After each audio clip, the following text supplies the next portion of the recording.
अनिल मिश्रा के बारे में हमें बताइए कि इनकी प्रॉपर्टी कैसे बढ़ गई, इन्हें ये कितने पावरफुल ट्रस्ट में वहाँ पर थे, इनका क्या रोल था और जो जिम्मेदार इसमें से हैं, क्या अनिल मिश्रा की भी उसमें बड़ी जिम्मेदारी बनती है जो चंदा चोरी हुई है? अभी तो 5 साल पहले उनके पास पुराना मकान था, 5 साल में उनके मकान में क्या कहना है, वो तो रंगमहल बनाया। आज देखा कि लिफ्ट चढ़ने के लिए भी व्यवस्था बन रही है। वो अयोध्या जनपद में पहला आवासीय घर है जहाँ लिफ्ट लगी है।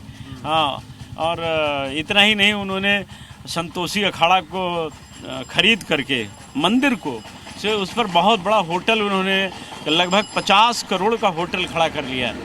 और ऐसे एक होटल उनका और है, तमाम सुना है कि लखनऊ में गोमती नगर में बड़ी जमीन लिया है, लखनऊ में, नोएडा में, कई जगहों पर जमीन। हाँ, बिल्कुल सही है। अम्बेडकर नगर में जो उनका गांव है वहाँ भी जमीन। नहीं, वहाँ तो मान लेते हैं पुश्तैनी है, लेकिन बाकी नोएडा में तो पुश्तैनी नहीं होगी, ना लखनऊ में पुश्तैनी है, ना अयोध्या में पुश्तैनी है।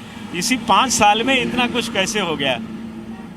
लगभग इन्हीं लोगों ने घोषणा किया था कि जो पिछली बार कुंभ का मेला था उसमें 30 करोड़ लोगों ने भगवान के दर्शन के लिए अपना जो अयोध्या है तो उन्होंने 30 करोड़ लोगों ने दर्शन किए। इन्हीं लोगों ने घोषणा की। अगर 30 करोड़ लोग 100 रुपए देते हैं तो कितना बनता है?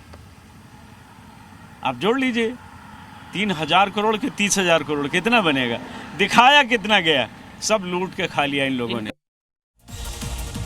और सीधे ग्राउंड जीरो का रुख कर रहे हैं प्रीति श्रीवास्तव, ज्यादा जानकारी के लिए जुड़ गई हैं। प्रीति, हम तो पहले से ये सवाल उठा रहे थे कि पुलिस क्यों नहीं रिमांड मांग रही है। रिमांड मांग के पूछ लेती तो और पता चल जाता कहां है।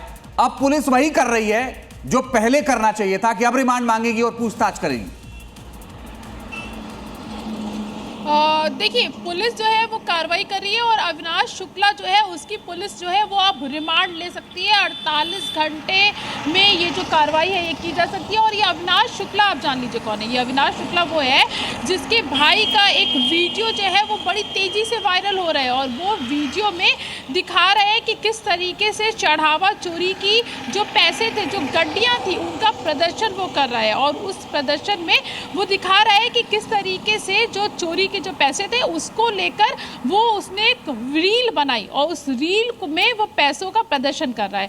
दूसरी बात यह है कि अब इस पूरे मामले में पुलिस तो जांच कर ही रही है, लेकिन सरकार की तरफ से भी सूत्रों के हवाले से बड़ा एक्शन लिया जा रहा है और इस पूरे मामले की जांच को सीबीआई को हैंडओवर करने की बात चल रही है कि ये जो अभी तक जो इसकी जांच है वो एसआईटी कर रही थी, लेकिन जिस तरीके से लगातार पड़ते खुल रही हैं और लगातार जो है लोगों की जो आस्था है उस पर इतनी बड़ी ठेस पहुंची है, तो अब इसको लेकर इस पूरे मामले की जो जांच है वो सीबीआई को हैंडओवर की जा सकती है। ये बड़ी खबर इस वक्त ये है कि सीबीआई को इस पूरे मामले की जो जांच है उसको हैंडओवर किया जा सकता है और सीबीआई इस पूरे मामले को देखेगी और उसके बाद पता चलेगा दूध का दूध और पानी का पानी हो जाएगा। क्योंकि इसमें बहुत सारे लोग, करोड़ों लोगों की आस्था का सवाल है और इसको लेकर जो सरकार है वो भी बहुत ज़्यादा संजीदा है। उसने पहले ही कह दिया था कि जो भी लोग दोषी हैं उनको बख्शा नहीं जाएगा, किसी भी कीमत पर बख्शा नहीं जाएगा, सभी लोगों को। सवाल ये है कि आखिर अगर सीबीआई को सौंपा जाना है तो इतनी देरी क्यों की जा रही? क्योंकि मांग तो शुरू से की जा रही थी और हमने देखा भी है पहले देश में जो चर्चित नाम रखे हैं या चर्चित ऐसे केसेस हुए जो सीबीआई को हैंडओवर किए गए हैं, बाद में सीबीआई के पास यही होता है कि सबूत नहीं बच पाते क्योंकि इतनी देरी से हैंडओवर दिया जाता है।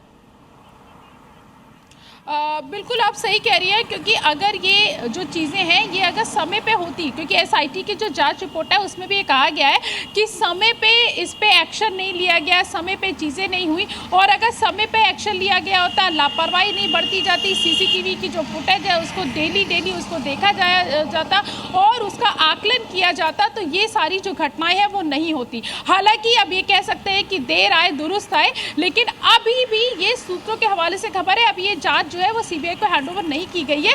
ऐसी खबरें आ रही है कि सीबीआई को ये जांच हैंडओवर की जा सकती है। चलिए प्रीति, बने रहिएगा, हम लौट रहे हैं आपके पास।